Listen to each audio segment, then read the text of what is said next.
My cheating wife's secret plan for an open marriage on our anniversary led to heartbreak and divorce. My 29-year-old wife, who was beautiful, expressed her desire to pursue relationships outside of our marriage in clear terms, making it easy for me to understand. To set the stage, I had arranged a fancy dinner at one of our beloved upscale restaurants. I ensured everything was impeccable, from the elegant white tablecloths to the impressive wine selection. I even splurged on a diamond necklace she had been eyeing, spending close to $1,000. Little did I know I would soon need to recoup that expense. Throughout dinner, I sensed her unease. Our usual laid-back conversations carried an undercurrent of tension. She appeared preoccupied, scanning the room as if in search of something or someone. Normally, her gaze met mine steadily, but now it wandered aimlessly. Eventually, after we completed the main course and indulged in more wine, she broached the topic weighing on her mind. "Honey, there's something I've been keeping for a while, and I believe it's time to address it." I paused, delicately placing my wine glass on the table. What could she possibly be referring to? Her demeanor had shifted, adopting a seriousness indicative of an impending discussion. I pondered potential topics. Was she hinting at wanting to start a family? We had discussed it previously, agreeing to wait until we were more established in our careers and finances. Now that we had reached those milestones, I was eager about the prospect. However, her avoidance of eye contact hinted that it might be something else entirely. Typically, when discussing starting a family, there's radiant joy and unbreakable focus on each other. But that evening, something felt off. "Honey, we need to have a serious conversation," Andrea began, her expression grave, signaling this was no ordinary talk. "I've been doing a lot of soul-searching, and this means a great deal to me," she continued, her voice trembling slightly. "I need to explore my identity beyond our relationship. I believe it'll ultimately make me a better partner for you in the long haul." I was taken aback, my thoughts whirling. "What exactly are you suggesting?" I inquired, striving to maintain composure in my tone. Leaning forward, I attempted to meet her gaze, but she avoided it. "I want to pursue relationships with other people, Rob. I hope we can accept this to prevent future pain," she confessed. That revelation struck me like a sledgehammer. My heart raced, heat flooding my face. "What exactly do you mean by other people?" I demanded, needing clarification. My voice grew louder, a blend of disbelief and frustration seeping through. "Are you talking about seeing other men?" She hesitated, nibbling her lip. "Yes, that's part of it," she admitted at last. The room seemed to spin around me. "You're saying you want to date other men and you expect me to be okay with it?" I couldn't contain the surge of frustration. "Andrea, how could you possibly think this is acceptable?" She reached out across the table, aiming for my hand, but I recoiled. "I still love you, Rob, that hasn't changed. I just need to delve into this aspect of myself. It's something I must do." Her words felt like a betrayal, and despite her attempts at a calm explanation, I couldn't grasp it. Sitting there, with the restaurant's buzz fading into the background, I realized our lives might never be the same. "What in the world are you saying, Andrea?" Shock seeped into my voice. "You want to have an affair and you expect me to simply agree while you go off with other men?" Good grief! My words were louder than intended, drawing the stares of fellow diners. "Lower your voice, honey," Andrea hissed. "We don't need everyone eavesdropping." It dawned on me then, she had chosen this busy restaurant deliberately, assuming I wouldn't create a scene in public. She had blindsided me, and I felt completely disoriented. My stomach churned, a sickly feeling rising, threatening to undo our entire meal.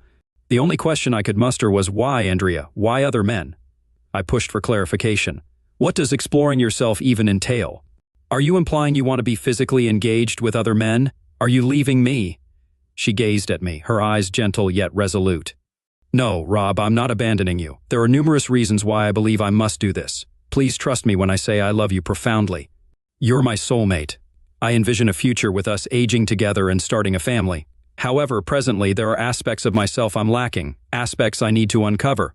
I'm asking you just for a brief period to allow me to explore this. Afterward, I'll be fully devoted to you again. I swear." Her words were intended to provide comfort, yet they lingered between us, laden with uncertainty. Could I truly embrace this? Could our marriage endure it? The notion plagued me as I sat there, attempting to process her request. This had to be the ultimate betrayal. During our 5th anniversary dinner, my wife blindsided me by expressing her desire to see other men. She expected me to acquiesce as if nothing were amiss, assuring me that afterward, everything would return to normal, as though nothing had transpired. She even asserted it would enhance her role as a wife. I was speechless. My thoughts were a jumbled mess, and I struggled to breathe, feeling as though I were trapped in a surreal nightmare. I rose from my seat, neatly placed my napkin on the table, and downed my wine in one gulp. Without a word, I set the glass down, turned on my heel, and exited. "Honey, where are you going?" she called after me. "I'm not sure," I replied without looking back, "but you should probably take a cab home." I made my way out of the restaurant, found my car, and simply drove. I had no destination in mind. I just needed to escape. My head throbbed, the pain radiating from the base of my skull, making it difficult to focus on anything else. I drove aimlessly, engulfed in the hum of the engine and the blur of passing streetlights. Time and place became inconsequential. The following morning, I awoke in my car, my head still throbbing and the surroundings unfamiliar. Stepping out, I stretched, surveying the area, hoping last night was merely a nightmare. Priority 1, I urgently needed a restroom break and a sizable cup of coffee. But before heading home, I required a plan. After attending to nature's call behind a nearby bush, I returned to the car, started the engine, and set off in search of that essential coffee. Discovering a quaint diner, I ordered breakfast alongside my coffee, settling in to contemplate my options. Allowing my wife to pursue relationships with other men was out of the question. It would undoubtedly spell the demise of our marriage, despite her assertions from the previous night. I couldn't shake the suspicion that she wasn't the woman I thought I had married.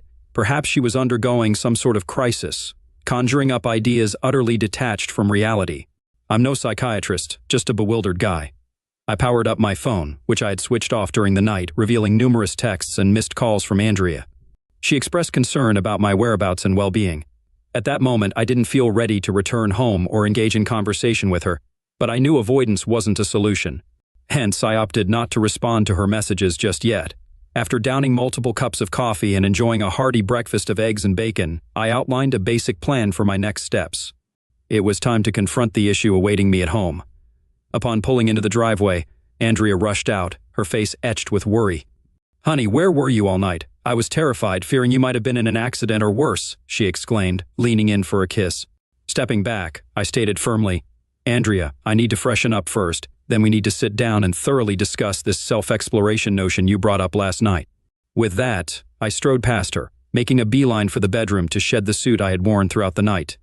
I indulged in a lengthy, steamy shower, using the time to rehearse my forthcoming words. Doubts plagued my mind. I had to discern if I still had a wife, or if this signaled her farewell. Perhaps it was a test of my commitment. Trying to decipher her thoughts drove me to the brink.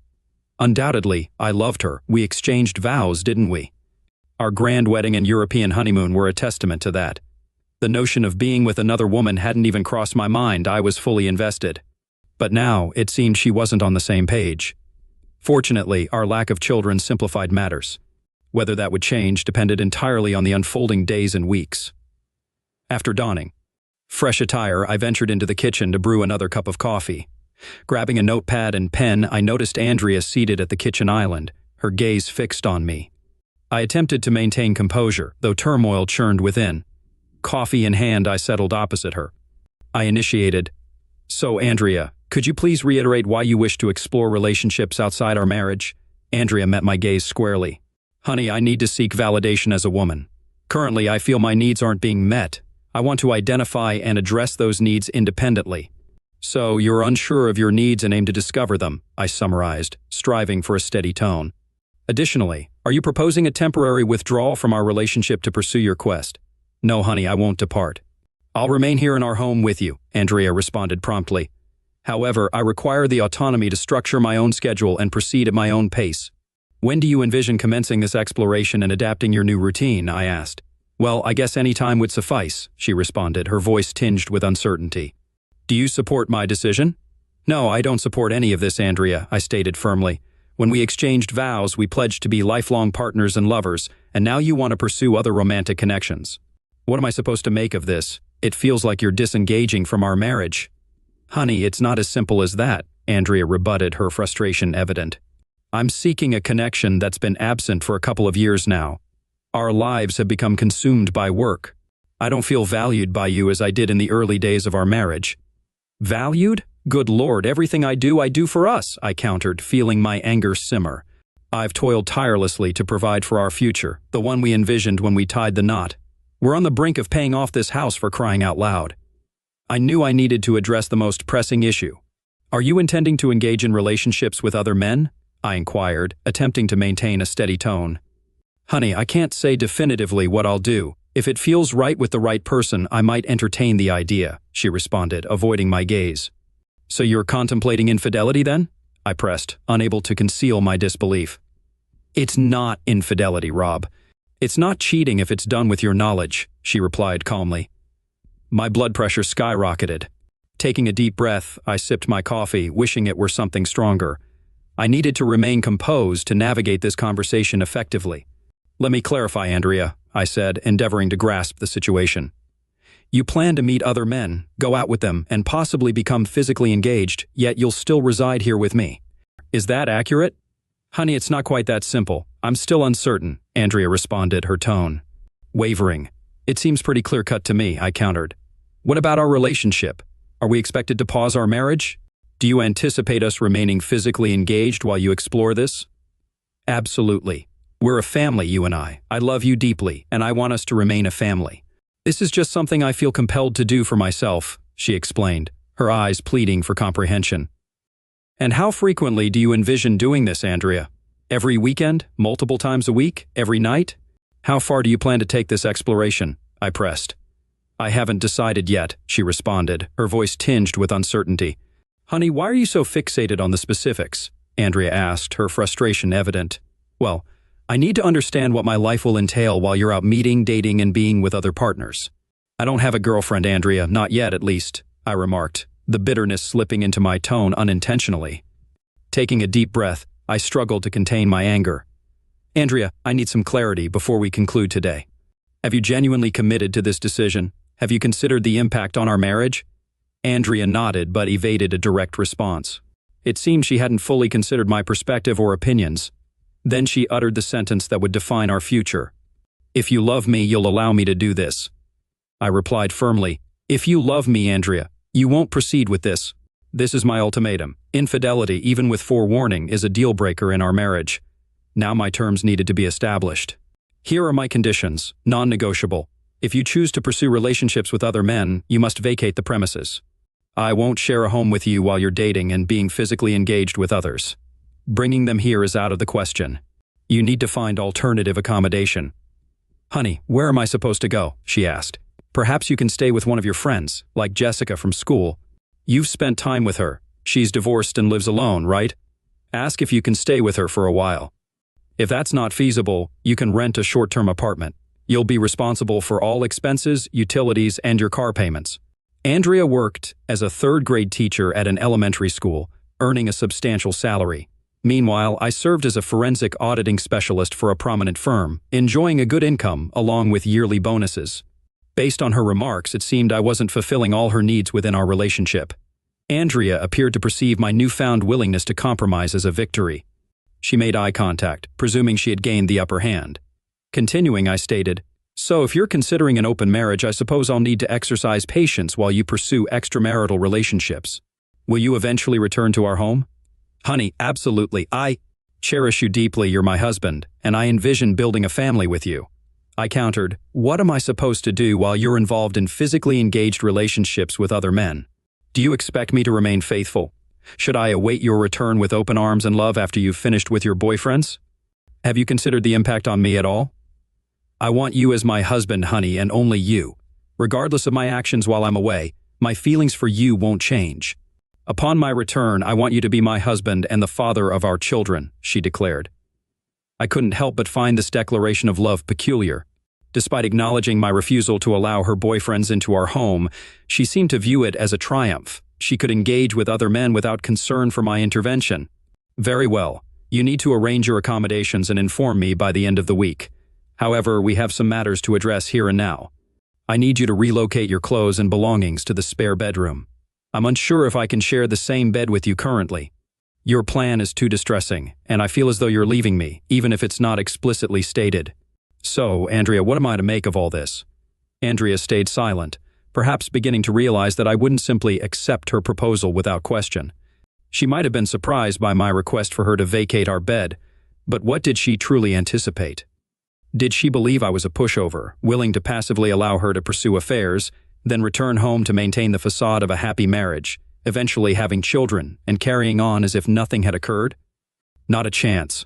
Andrea happened to be acquainted with another teacher, Jessica, and I suspected that some of these misguided notions might be stemming from her. Jessica, a divorced fourth-grade teacher at the same school as my wife, was embroiled in a scandal 2 years ago for cheating on her husband with multiple partners, resulting in her expulsion. At 35 years old, Jessica possessed an attractive appearance and an appealing physique. However, she had tended to engage in physically engaged relations with any man who showed her attention. I strongly suspected that Jessica was influencing Andrea's desire to explore before starting a family. For me, the reality was straightforward. If Andrea ventured too far, there wouldn't be a family, at least not with me. All that would remain was a divorce. I stood up from the table and began to walk away. Andrea, is that all? Are you asking me to leave? Yeah, for now. Let me be clear, Andrea. I don't want you to proceed with any of this. We vowed to be faithful when we got married, and now you're planning to break that vow. So what exactly do you expect me to do? Do you think I'll just stand by while you pursue relationships with other men? If you want an open marriage, then I suppose I'll have the same option. Andrea was left speechless, and I left before our conversation escalated into a confrontation. Grabbing my car keys, I exited the house. Honey, where are you going? She called after me. I'm not sure right now, but remember to move your things to the spare room and start looking for a place to stay. Just remember, you won't be engaging in affairs until you've left, I replied as I left, intentionally closing the door louder than usual. While I briefly considered driving to Jessica's apartment and confronting her, I knew I needed to set aside my anger and frustration for the time being. It was Andrea who had instigated this situation, and she could handle the inconvenience it brought. Plus, I suspected Jessica would be willing to accommodate Andrea, and I had to resist the urge to confront her physically. Monday morning found me up and out of my office before Andrea even stirred. With her intentions in mind, I had a substantial amount of work to do on my strategy. I had no intention of tolerating her infidelity. It stung that she believed she could engage in extramarital affairs, assuming I'd foolishly stand by, allow her to do so, and then pretend everything was fine upon her return. What if she returned with an STD, or worse, pregnant? Absolutely not, I wouldn't stand for it. Step 1 was contacting my attorney. Fortunately, my attorney happened to be a friend well-versed in various legal matters, from real estate to wills. While I didn't anticipate him handling the divorce directly, he could offer a recommendation. He did just that, referring me to a skilled divorce attorney from his firm. I had a meeting arranged with her later that same afternoon. It would be a difficult discussion, but my new attorney was a seasoned litigator, familiar with our state's laws. I aimed to keep this as amicable as possible. In fact, I was content with a fair 50-50th split of our assets. Neither of us had much when we married, and we had both worked diligently to build a comfortable life together, until now. So I was prepared to divide things evenly. I wasn't entirely devoid of compassion, and squabbling over assets would only prolong the divorce proceedings. The assets weren't worth retaining if it meant dealing with a cheating wife. The necessary paperwork would be prepared and held until I had evidence of my wife's infidelity. Until then, this was merely an initial step on my part. The week seemed interminable. I made a point of spending as little time at home as possible, venturing out every evening, mostly to the gym to alleviate stress. I observed Andrea spending considerable time with Jessica. By Thursday, she informed me that she would be staying with Jessica for a couple of weeks until finding a more suitable place. I knew it would be a convenient arrangement for her to be with her boyfriends without any interference from me. It appeared Jessica might be entertaining her own suitors concurrently, turning the situation into quite a mess. This whole situation was simply a colossal mess. On Saturday, merely a week after commemorating our 5th wedding anniversary, my wife's decision to pursue extramarital affairs became evident as she packed her belongings into her car, preparing to depart. However, she paused just before leaving. "Honey, I don't want to go. Are you absolutely certain we can't find a way to resolve things so I can stay?" she implored. "I love you deeply, and I genuinely want to enhance our marriage." Feeling exasperated, I replied, "Andrea, if you truly loved me and desired to improve our marriage, you wouldn't proceed with this. I do want you to remain here with me, but I cannot condone your closeness with other men while still being my wife. I love you, but I won't tolerate that. If you won't consider attending marriage counseling to address our issues, I'm unsure what else I can say. So, please go." While she loaded her belongings into her car, I drove to the hardware store in my own car to purchase new locks for the house. I replaced 3 locks and changed the security code for the garage door opener. Throughout Saturday night and all of Sunday, I remained at home, staring at the walls, hoping that Andrea would come to her senses and return. The subsequent week proved exceptionally challenging for me. I visited the gym daily and resumed running in an effort to alleviate my stress. At times, I found myself descending into deep depression, longing to approach Andrea and plead for her return. Intellectually, I still struggled to comprehend that my wife was leaving me to pursue extramarital affairs while we remained married. It made me feel like an utter failure. Was I genuinely so inadequate that my wife was willing to openly display her infidelity? Apparently, that was the case. I turned to the internet to delve into the psychology of infidelity and the reasons why spouses cheat. I was astonished to discover that approximately 40% of married individuals engage in infidelity. What was even more surprising was that nearly 90% of them opt to remain in their marriages. Frequently, infidelity is silently tolerated by the other spouse, particularly when children are involved, making it easier for them to accept the unfaithfulness and continue as if it weren't happening. Many cheating wives claim to still love their husbands and families but seek excitement outside the marriage, feeling something lacking at home. Many women who have affairs express that their households require significant effort. The daily routine of managing a family, juggling kids' activities, and handling mundane chores can make closeness with their husbands seem dull. They long for excitement with a lover who focuses solely on them, without immediately discussing children or errands after closeness. Perhaps the key to a successful marriage lies in treating one's wife as if she were having an affair, minus the divorce, simply enjoying the physical aspect. I pondered the idea of trying to pick up my wife at the club she and Jessica frequented. People have affairs for various reasons: a lack of carnal satisfaction in the relationship, an absence of passion, or a loss of connection between spouses. Sometimes even as retaliation for their partner's infidelity. Some women claim they cheat to salvage their marriages, though I'm skeptical about that. Nevertheless, it's what researchers studying marital infidelity have reported. Marriage is complex, and relationships require effort. Open marriages, where both spouses consent to having other relationships and carnal partners, seldom survive in the long run. Emotional attachments form, feelings are inevitably hurt, and most couples end up divorcing. Polyamorous marriages are equally complicated, especially when children are involved. The threat of introducing a sexually transmitted disease into the relationship is a constant concern. Personally, I believe monogamy is the best approach in a marriage. If both partners don't agree with it, they should reconsider their commitment to each other or look for different individuals to be in a relationship with. Did I neglect my wife and push her away? Did I fail to provide her with enough attention while I focused on building a life for us? Was I mistaken? I'm uncertain. What I do know is that I felt unhappy about my wife leaving our home to engage in extramarital affairs. She sought things she believed I wasn't providing, but I didn't see her actions leading to an improvement in our marriage. And so, the following week passed by slowly once more. I refrained from calling my wife, and Andrea only sent one text requesting that I forward her mail to her new address. Her communication gave no indication of her desire to salvage our marriage. It was all business. It was evident that she was actively executing her plan to find a boyfriend or possibly even two for some enjoyment. The idea crossed my mind to tail her from her apartment to wherever she and Jessica were headed, just to find out who she was meeting. I drove past the apartment multiple times but resisted the urge to stop. I realized I couldn't subject myself to that. I needed to let her make her decision, or she would never truly be my wife again. With each passing day, the likelihood of her returning diminished further. Furthermore, the longer this situation dragged on, the less inclined I was to take her back. A month elapsed with minimal communication between us when, unexpectedly, Andrea showed up at the house unannounced. When her key didn't work in the lock, she rang the doorbell and knocked. I answered the door, maintaining a stoic expression. "Andrea, what brings you here today?"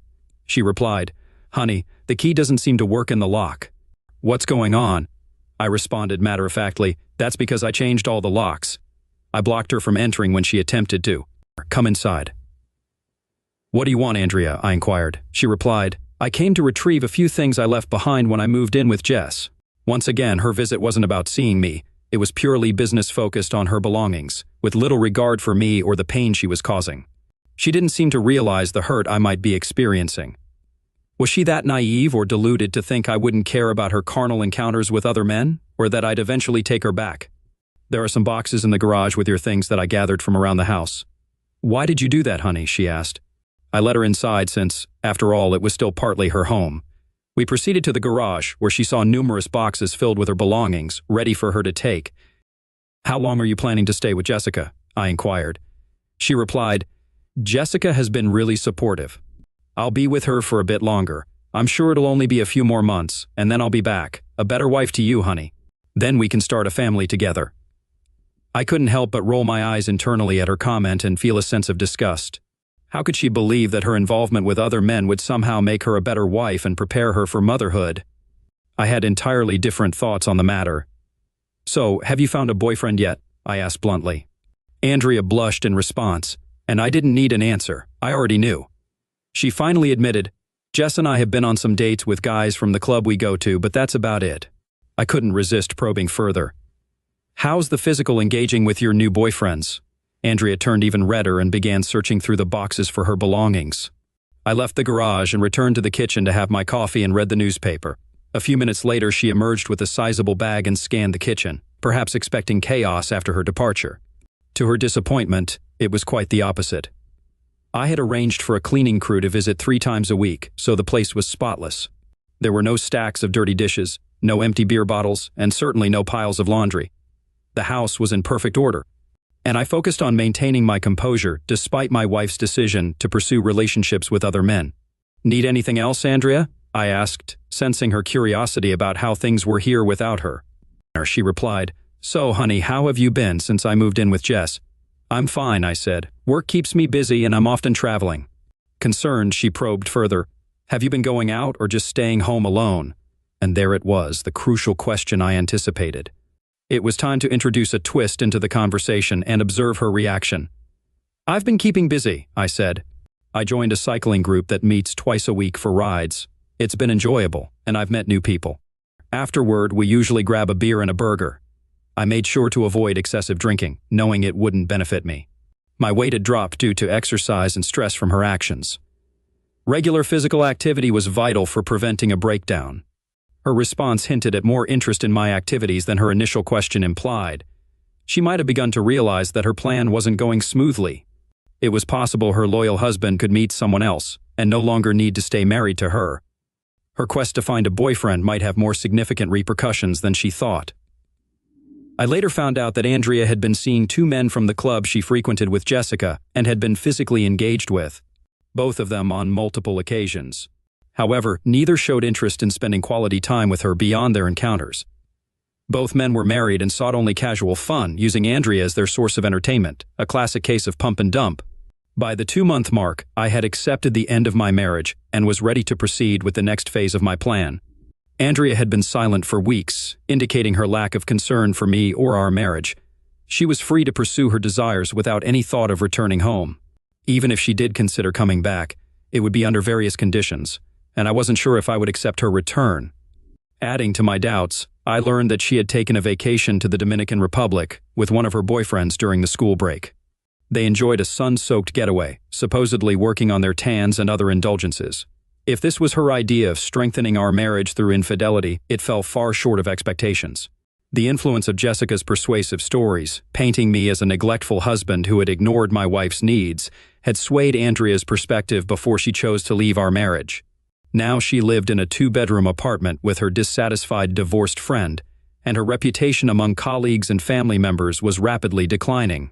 When Andrea's mother learned that her daughter had traveled to the Caribbean with another man, she contacted me to inquire about our separation. She likely assumed that we had been having marital issues. I disclosed to her that her daughter had left me to pursue sexual relationships with other men, a revelation she found hard to believe. I encouraged her to talk directly to Andrea to get the truth. Andrea's mother confronted her, asking, "Andrea, why did you leave your home? What's going on between you and Robert? Is he mistreating you?" Andrea responded, "No, Mom, he's not mistreating me, but he doesn't provide the excitement I'm currently seeking from a man. I don't feel desired or attractive to him. I need that feeling of being wanted, so I'm seeking it elsewhere for now. I want to have some fun before Rob and I start a family. I plan to return to him in a few months. When he'll appreciate me more, and everything will be fine, you'll see." Andrea's mother was surprised by her response and earnestly warned her, "Dear, if you engage in extramarital affairs, Robert will not want you as his wife. Cheating on him is the quickest way to end your marriage. Don't you understand that?" "I know Rob loves me, Mom," Andrea countered confidently. "He understands my needs. I'll come back home in a few months, maybe a year at most, and then we'll start a family." "Dear, you need to come back to your senses and return home now," her mother urged, "or there won't be a marriage or a husband waiting for you. and there definitely won't be any children with him. Do you grasp what I'm saying? Mom, I'm sure Rob loves me, Andrea insisted, standing firm in her beliefs. Even her mother's sincere efforts couldn't sway her. Therefore, adopting the mindset of what's good for the goose is good for the gander, I decided to explore the possibility of a life without her. It had been about 3 months since Andrea left, and it was time for me to move on. Summoning courage, I asked a woman I knew from cycling for a date. Mainly seeking female companionship and a break from the monotonous routine I had endured since my wife moved out. My daily routine revolved around work, the gym, cycling, and sleep, repeating day after day as I waited for this chaos to cease. That was my life. Part of me held on to hope that Andrea would come to her senses and end this absurdity by returning home. However, it seemed unlikely. I had to face the reality that she probably wouldn't come back, at least not as the wife I married or the woman I once knew.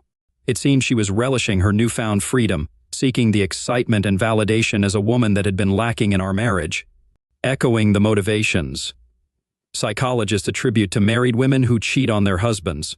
So I decided to arrange a date without appearing overly desperate or randomly hitting on someone that might seem too odd.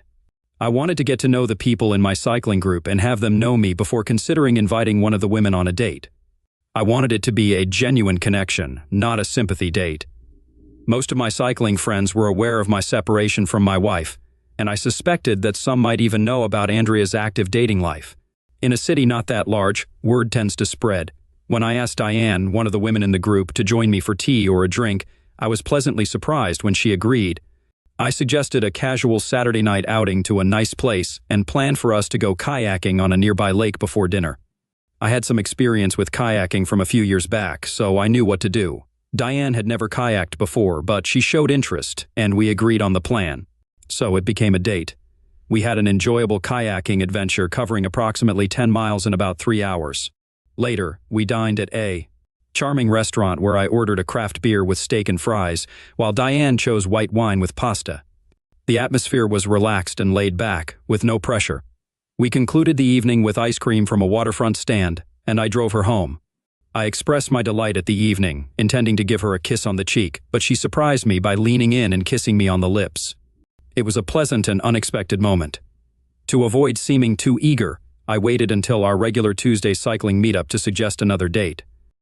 Surprisingly, Diane expressed concern that my lack of communication meant I didn't enjoy our time together.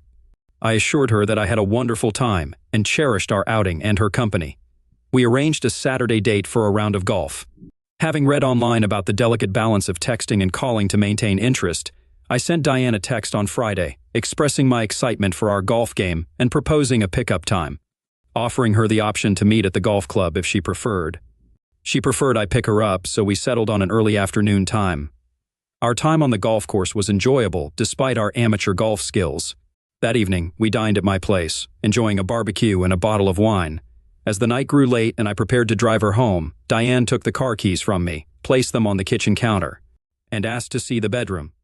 The next morning, I awoke beside a striking woman, Diane, her arm resting on my chest. She had long, dark hair, captivating green eyes, and flawless skin, with a small scar on her chin adding character to her lovely face.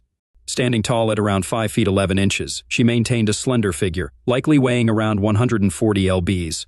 Her occupation as a nurse in the pediatric department showcased her compassion for others. From the moment we met, her authentic nature and magnetic charm drew me in. We enjoyed breakfast on my patio, and our conversation eventually turned to my plans and the possibility of divorce. Though sensitive, I understood her need to clarify my intentions before investing emotionally in our connection. No woman wants to invest time in a man who might reconcile with his estranged wife soon. As I explained Andrea's peculiar justification for leaving, Diane's expression confirmed what I suspected. She didn't believe Andrea would return. Her insight nudged me toward the next phase of my plan. On Monday morning, I contacted my lawyer to assign an investigator to the case. I wanted to know how many men Andrea was involved with before serving her with divorce papers. It turned out she was dating multiple men, mostly married, gathering at Jessica's apartment for post-club gatherings. 2 weeks later, Andrea received the divorce petition, marking the start of a tumultuous period. Per that night, she showed up at the house, visibly distressed, holding a large brown envelope. I greeted her at the door, asking, "Andrea, what brings you here tonight?" She replied, "Sweetheart, a guy delivered these papers to me today. Why did you file for divorce? I mentioned I'd be home soon, possibly even this week. We can start planning for that baby we discussed. Inviting her inside, I gestured for her to sit in the kitchen, explaining, "It's too late for that now, Andrea. I made it clear when you left that I didn't want you to go, but you chose to leave." Attempting to justify herself, she said, "Honey, I explained that I needed to discover myself and feel confident." Cutting her off with a touch of sarcasm, I asked, "So do you feel confident now? Are you fulfilled as a woman? Have you explored your desire and new relationships, met intriguing people, had your fair share of physically engaged encounters?" Growing increasingly frustrated, I pressed on, because it certainly seems like it to me. "I've hardly heard from you since you left. You didn't even bother to call me on my birthday, probably too busy with one of your flings in the Dominican Republic that week. Your own mother reached out to me, wondering why you didn't even bother to call her on Mother's Day. Have you spent this entire time chasing after physical pleasure?" She pleaded, "Honey, I love you so much, and I realize I may have gone too far. I'm coming back home today." I stood my ground. "No, you're not." "Honey, what are you talking about? I'm still your wife, and this is still my home. I'm going back to Jess's place to gather my belongings, and I'll be back in a few hours."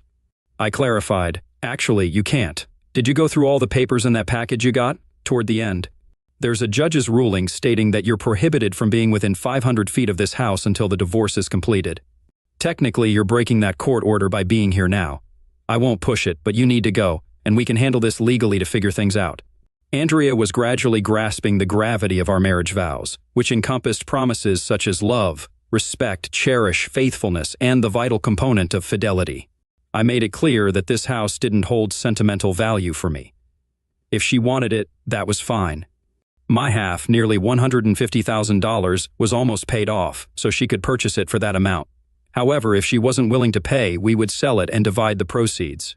It was a simple arrangement, but for now she wasn't returning while I stayed in the house. I escorted her to the door, closed, and locked it behind her. A month later, without the need for a court appearance, we quietly settled our divorce. Andrea received her rightful half of our assets. We sold the house, and I moved forward with my life.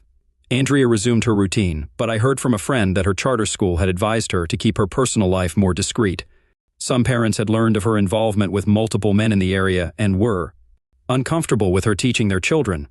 Particularly outspoken were the mothers, who seemed especially uneasy about the situation, suspecting some of the fathers may have been involved with her. Subsequently, Andrea was diagnosed with a sexually transmitted disease, not life-threatening but requiring a year of abstinence, which wasn't a concern as she was already pregnant. It appeared one of her partners had fathered the child. Andrea's failure to consistently take birth control, her frequent hard drink consumption, and the lack of contraceptive use were contributing factors. The father remained unidentified, but bore a striking resemblance to one of the teachers at her school, a married man. My divorce was finalized, freeing me from Andrea. It has been about a year since the turmoil with her began. I bought a new house, got promoted at work, and, most importantly, Diane and I are now living together. We're excited to share two big announcements. We're getting married this summer, and we're expecting to become parents around Christmas.